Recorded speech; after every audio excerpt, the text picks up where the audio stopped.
Hello guys, welcome back to my another video. ಇವತ್ತು ನಾನು ನಮ್ಮ ಅಪ್ಪಾಜಿ ಎಲ್ಲಿಗೆ ಹೋಗ್ತಾ ಇದ್ದೀವಿ ಅಂದರೆ ಮಲ್ಲಘಟ್ಟ ಕೆರೆಗೆ ಹೋಗ್ತಾ ಇದ್ದೀವಿ.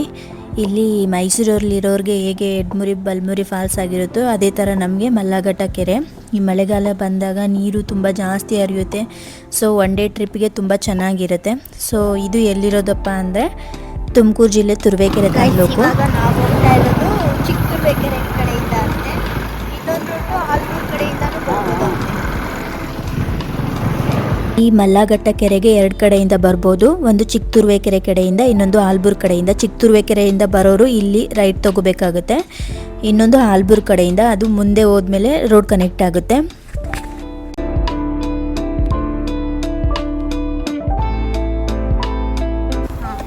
ಇದು ಆಲ್ಬೂರು ಕಡೆಯಿಂದ ಬಂದಿರೋ ರೋಡು ಇಲ್ಲಿ ಕನೆಕ್ಟ್ ಆಗುತ್ತೆ.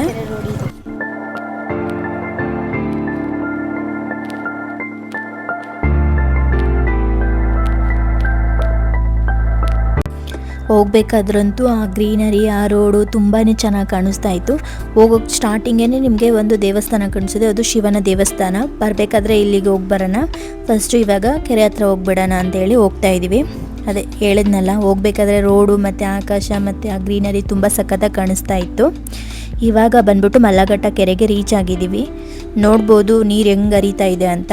ಇದು ಆ್ಯಕ್ಚುಲಿ ಕಮ್ಮಿ ಅಂತೆ, ಇನ್ನೂ ಜೋರಾಗಿ ಹರಿತಾ ಇತ್ತು ಅಂತ ನಮ್ಮ ಅಪ್ಪಾಜಿ ಹೇಳಿದರು. ಇಲ್ಲಿ ಮೀನು ಎಲ್ಲ ಹಿಡಿತಾ ಇದ್ರು, ಬಟ್ಟೆ ವಾಶ್ ಮಾಡೋರು ವಾಶ್ ಮಾಡ್ಕೋತಾ ಇದ್ರು, ಎಂಜಾಯ್ ಮಾಡೋಕ್ಕೆ ಬಂದಿರೋರು ಎಂಜಾಯ್ ಮಾಡ್ತಾಯಿದ್ರು. ಇಲ್ಲಿ ಅಣ್ಣ ಇದ್ದಾರಲ್ಲ, ಅವರು ಮೀನು ಹಿಡಿತಾ ಇದ್ದಾರೆ.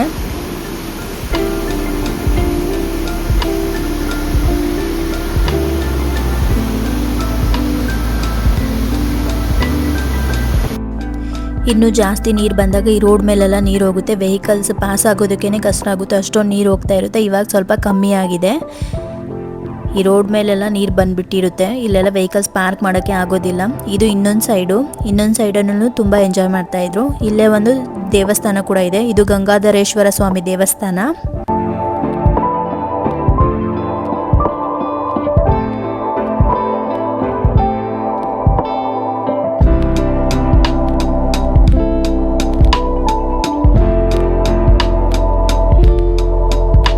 ಈ ಥರ ಪ್ಲೇಸಸ್ಗೆ ಬಂದಾಗ ಸ್ವಲ್ಪ ಹುಷಾರಾಗಿರಿ, ಮಕ್ಕಳು ಜೊತೆ ಬಂದವರೆಲ್ಲ ಸ್ವಲ್ಪ ಮಕ್ಕಳು ಜೊತೆ ಹುಷಾರಾಗಿರಿ ಅಂತ ಹೇಳ್ತಾ.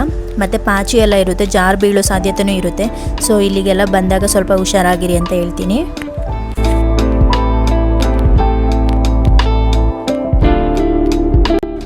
ನಾನೇನು ಇಲ್ಲಿ ಆಟ ಆಡೋಕ್ಕೆ ಹೋಗಿಲ್ಲ, ಹೋಗ್ಬಿಟ್ಟು ಸುಮ್ಮನೆ ನಿಂತ್ಕೊಂಡು ಅಲ್ಲಿ ಹೇಗೆ ಹಿಂಗೆ ಆಟ ಆಡ್ತಿದ್ದಾರೆ ಅಂತ ನೋಡ್ಕೊಂಡು ಒಂದು ವೀಡಿಯೋಗಷ್ಟೇ ಇದು ಮಾಡಿಬಿಟ್ಟು ಬಂದೆ. ನಮ್ಮಪ್ಪ ನಂಗೆ ಆಟ ಆಡೋಕ್ಕೆ ಟೈಮ್ ಕೊಟ್ಟಿಲ್ಲ, ಟೈಮ್ ಆಯಿತು ಬಾ ಅಂತಲೇ ಅಂತಿದ್ರು. ಇದು ಇನ್ನೊಂದು ಸೈಡಲ್ಲಿ ಸ್ವಲ್ಪ ನೀರು ಕಮ್ಮಿ ಹರಿತಾ ಇತ್ತು, ಈ ಥರ ಇತ್ತು. ನಾನು ಕೇಳ್ಕೊಳ್ಳೋದೊಂದೇ, ಎಲ್ಲೆಲ್ಲಿಂದನೋ ಬಂದುಬಿಟ್ಟು ಎಂಜಾಯ್ ಮಾಡ್ತೀವಿ, ಈ ಥರ ಕಸನ ಯಾರೂ ಹಾಕ್ಬಿಟ್ಟು ಹೋಗಬೇಡಿ, ಇಲ್ಲಿ ಬಂದು ಯಾರೂ ಕ್ಲೀನ್ ಮಾಡಲ್ಲ. ಇವಾಗ ದೇವಸ್ಥಾನದೊಳಗಡೆ ಹೋಗ್ತಾ ಇರೋದು, ಅದೇ ಮೊದಲೇ ಹೇಳ್ದಾಗೆ ಶ್ರೀ ಗಂಗಾಧರೇಶ್ವರ ಸ್ವಾಮಿ ದೇವಸ್ಥಾನವಿದು. ಇವಾಗ ಒಳಗಡೆ ಹೋಗ್ಬಿಟ್ಟು ದೇವ್ರ ದರ್ಶನ ಮಾಡೋಣ ಬನ್ನಿ.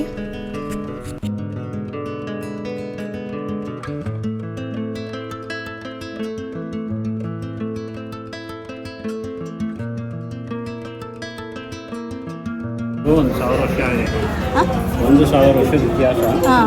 ಈ ಕೆರೆಯಲ್ಲಿ 7 ಜನ ಸಪ್ತಗಿರಿಗಳಿದ್ದಾರೆ. ಅದರಿಂದ ದೇವತೆಗಳು, ಬ್ರಾಹ್ಮಣಗಳ ದೇವತೆಗಳಿರ್ತಾರಲ್ಲ, ಆ ದೇವತೆಗಳನ್ನ ಇಲ್ಲಿ ಪುಣ್ಯ ಮಾಡೋಕ್ಕೆ ಅಂತಂದರೆ ದಾನ ಮಾಡ್ಕೊಂಡು ಇಲ್ಲಿ ಅಭಿಷೇಕ ಮಾಡ್ಕೊಂಡು ಹೋದರೆ ಒಳ್ಳೆಯದಾಗುತ್ತೆ. ಮತ್ತು ಮದುವೆ ಆಗಲೇ ಇರೋ ಹುಡುಗರಿಗೆ, ಹೆಣ್ಮಕ್ಳಿಗೆ ಎಲ್ಲಿ ಗಣಮಕ್ಳಿಗೆ ಇಲ್ಲಿ ನೀರು ಹಾಕ್ಕೊಂಡು ಹೋದರೆ ಅದು ಒಳ್ಳೆಯದಾಗಿ ಮದುವೆ ಆಗುತ್ತೆ. ಬೆಂಕಿ ಹಾಕ್ಕೊಂಡು ಹೋದರೆ ಒಳ್ಳೆಯದಾಗುತ್ತೆ. ಇಷ್ಟು ಇತಿಹಾಸ ಇದೆ. ಈ ಕೆರೆ ಬಗ್ಗೆ ಕೇಳಿದಾಗ ಅವ್ರೇನು ಹೇಳಿದರು ಅಂದರೆ, ಸಾಕ್ಷಾತ್ ಶಿವನೇ ಮಲ್ಲರ ದಂಡನ್ನು ಕಳಿಸಿ ಇಲ್ಲಿ ಕೆರೆಯನ್ನು ಕಟ್ಟಿಸ್ತಾನೆ, ಅದಕ್ಕೋಸ್ಕರನೇ ಈ ಕೆರೆ ಹೆಸರು ಮಲ್ಲಘಟ್ಟ ಕೆರೆ. ಆ ಮಲ್ಲರ ದಂಡು ತಂಗಿದ್ದಂಥ ಜಾಗನೇ ದಂಡಿನ ಶಿವರ. ಈ ಕೆರೆಗೆ 1000 ವರ್ಷದ ಇತಿಹಾಸವಿದೆ ಅಂತ ಹೇಳಿದರು. ಇಲ್ಲಿ 7 ಸಪ್ತ ಮಾತೃಕೆಯರು ಇದ್ದಾರೆ. ಸೊ ನಮ್ಮೂರಿನ ಅಕ್ಕಪಕ್ಕ ದೇವಸ್ಥಾನಗಳಲ್ಲಿ ಏನಾದರೂ ದೇವ್ರನ್ನ ಕ್ಲೀನ್ ಮಾಡಬೇಕು ಅಂದರೆ, ಮೀನ್ಸ್ ಏನಾದರೂ ಪುಣ್ಯ ಸ್ನಾನ ಮಾಡಿಸ್ಬೇಕು ಅಂತ ಇದ್ದರೆ ಇಲ್ಲಿಗೆ ಬಂದ್ಬಿಟ್ಟು ಒಂದ್ಸಲ ಸ್ನಾನ ಮಾಡಿಸ್ಕೊಂಡು ಕರ್ಕೊಂಡು ಹೋಗುವಂಥದ್ದು.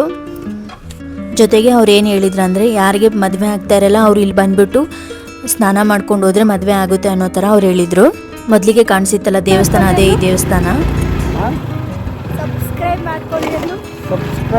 ಮಾಡ್ಕೊಳ್ಳಿ. ಲೈಕ್ ಮಾಡಿ ಶೇರ್ ಮಾಡಿ ಕಾಮೆಂಟ್ ಮಾಡಿ thank you guys for watching. ಇದೇ ಥರ ಸಪೋರ್ಟ್ ಮಾಡಿ, ಲೈಕ್ ಮಾಡಿ, ಶೇರ್ ಮಾಡಿ ಮತ್ತು ಸಬ್ಸ್ಕ್ರೈಬ್ ಮಾಡಿ. Thank you.